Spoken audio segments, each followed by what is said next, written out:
Imaginez un peu, un mouvement qui se bat contre l'héritage colonial, mais dont la cible principale est la théorie du genre. Ça semble étrange, non?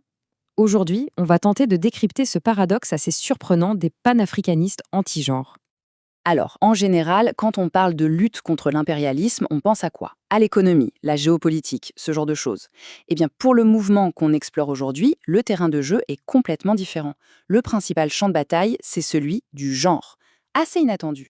Et pour bien comprendre, il suffit d'écouter ce que dit ce militant de l'association Unité, Dignité, Courage. À propos de la théorie du genre, il lance toutes ces petites choses-là, ce ne sont pas les valeurs africaines.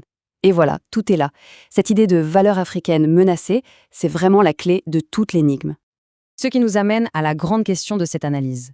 Comment est-ce possible? Comment la théorie du genre a-t-elle pu devenir l'ennemi numéro un pour des activistes dont le combat, à la base, c'est la décolonisation et l'unité de l'Afrique? C'est ce qu'on va essayer de démêler ensemble. Bon, pour comprendre une idéologie, il faut toujours regarder qui la porte. Alors, qui sont-ils, ces militants? Quel est leur parcours? Ce qui est intéressant, c'est de voir que beaucoup partagent un même point de départ. Souvent, une expérience de souffrance, une grosse remise en question de leur identité. Leur engagement n'est pas juste intellectuel, loin de là. C'est quelque chose de très personnel, qui vient des tripes. On voit se dessiner un premier profil type. Ce sont des personnes qui ont grandi ici, en France ou en Belgique, et qui ont connu le racisme, la précarité. L'exemple d'Imhotep est assez frappant. Son enfance est marquée par l'isolement, le racisme, et sa première réponse, c'est de rejoindre un groupe d'autodéfense noire. Ou bien Natou Pedro Sakumbi, qui explique s'être sentie dévalorisée en tant que femme noire, avant de se mettre en quête d'une nouvelle identité, positive cette fois. Et puis, il y a un deuxième profil, qui vient d'un tout autre horizon, celui de la répression politique et de l'exil. Ce sont des personnes qui ont grandi en Afrique centrale, qui ont dû fuir, et qui, une fois en France, ont été déçues par les organisations de droits humains classiques. L'histoire de Mwazulu Diamanza illustre ça parfaitement. Après avoir été torturé pour son militantisme en RDC, il finit par rejeter ce combat en disant que c'était, je cite, une lutte qui nous a été donnée par l'Occident. Donc, on a ces parcours de souffrance, de désillusion. Face à ça, comment on fait pour trouver un nouveau sens, un nouveau cadre de pensée?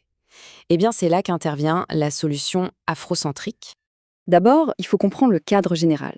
Tout ça s'inscrit dans le panafricanisme, ce grand projet politique, historique, qui vise à unir et à libérer les peuples africains, qu'ils soient sur le continent ou dans la diaspora. Et au sein de ce grand mouvement, l'influence idéologique majeure pour ces groupes, c'est l'afrocentrisme. Le but de l'afrocentrisme, c'est quoi? C'est de créer un nouveau grand récit, une histoire centrée sur l'Afrique, en revalorisant un passé glorieux, souvent lié à l'Égypte antique, vu comme le berceau d'une immense civilisation noire. Ok, maintenant qu'on a le cadre, voyons comment cette idéologie définit ce que serait une identité africaine authentique. Et c'est précisément là que les questions de genre et de sexualité deviennent absolument centrales. L'objectif est de bâtir une nation kamite forte, c'est-à-dire une communauté noire unifiée qui aurait coupé les ponts avec l'Occident. Et pour y arriver, ils sont convaincus que la condition sine qua non, c'est de restaurer ce qu'ils appellent un ordre naturel entre les hommes et les femmes. Et cette vision du monde, elle est très très binaire. D'un côté, le modèle authentique, les hommes doivent retrouver leur masculinité perdue pour protéger et guider, les femmes sont puissantes, oui, mais en tant que mères, gardiennes du foyer, et seule l'hétérosexualité est vue comme naturelle. Et de l'autre côté, la menace occidentale, un féminisme qui rendrait les femmes rebelles, des hommes qui perdent leur rôle et des sexualités différentes considérées comme une décadence. Cette citation d'Imhotep, franchement, elle résume tout. Retourner à notre nature animale. L'idée, c'est que la biologie, que les différences physiques entre hommes et femmes justifient des rôles sociaux immuables. C'est le cœur de ce qu'on appelle l'essentialisme biologique. Et tout ça est présenté comme une réponse directe à l'histoire. L'idée centrale, c'est que l'homme noir a été symboliquement émasculé, humilié depuis l'esclavage, et que pour retrouver sa dignité, et à travers elle, celle de toute sa communauté, il doit absolument reprendre un rôle dominant dans la famille. Mais c'est là que l'histoire prend un tournant vraiment inattendu. On arrive maintenant à ce qu'on peut appeler le grand paradoxe.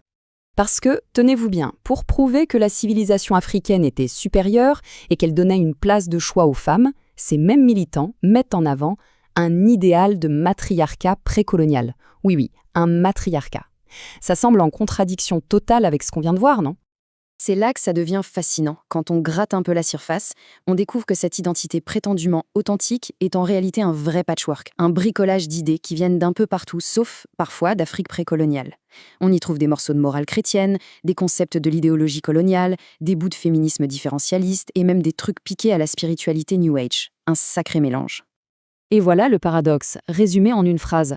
Vouloir construire une identité africaine authentique en utilisant des outils de pensée qui sont paradoxalement hérités de l'Occident et de la colonisation. C'est pour le moins ironique. Le maternisme est un exemple parfait de ça. Ce concept, porté par Natou Pedro Sakombi, s'inspire d'une théorie féministe nigérienne. Il valorise la femme en tant que mère, la considérant antérieure à l'homme parce qu'elle donne la vie. Le rôle maternel est sacralisé. En gros, on prend une théorie féministe, on la réinterprète, et elle finit par servir à renforcer des rôles de genre très traditionnels. Alors, on pourrait se demander, est-ce que ce phénomène est un cas isolé, une sorte de curiosité franco-française, ou est-ce que ça s'inscrit dans un mouvement bien plus large? Eh bien non, ce n'est pas du tout un cas isolé, c'est en fait une tendance mondiale. Un peu partout sur la planète, des mouvements nationalistes utilisent les normes de genre et de sexualité traditionnelles comme un étendard. C'est une façon de se définir contre un ennemi commun, un Occident perçu comme libéral, mondialisé et décadent. Ces guerres culturelles menées par les nationalismes, où qu'ils soient, ciblent très souvent les mêmes adversaires. Regardez, les droits LGBTQ+, le féminisme et l'individualisme libéral. Ces thèmes deviennent des outils très puissants pour unifier un nous contre un eux qui est présenté comme une menace extérieure. Ce qui nous laisse avec une question finale, une question un peu vertigineuse. Pour construire sa propre identité, pour se définir contre un adversaire, est-on finalement condamné à lui emprunter ses propres outils? C'est peut-être là toute la complexité de la construction des identités politiques aujourd'hui.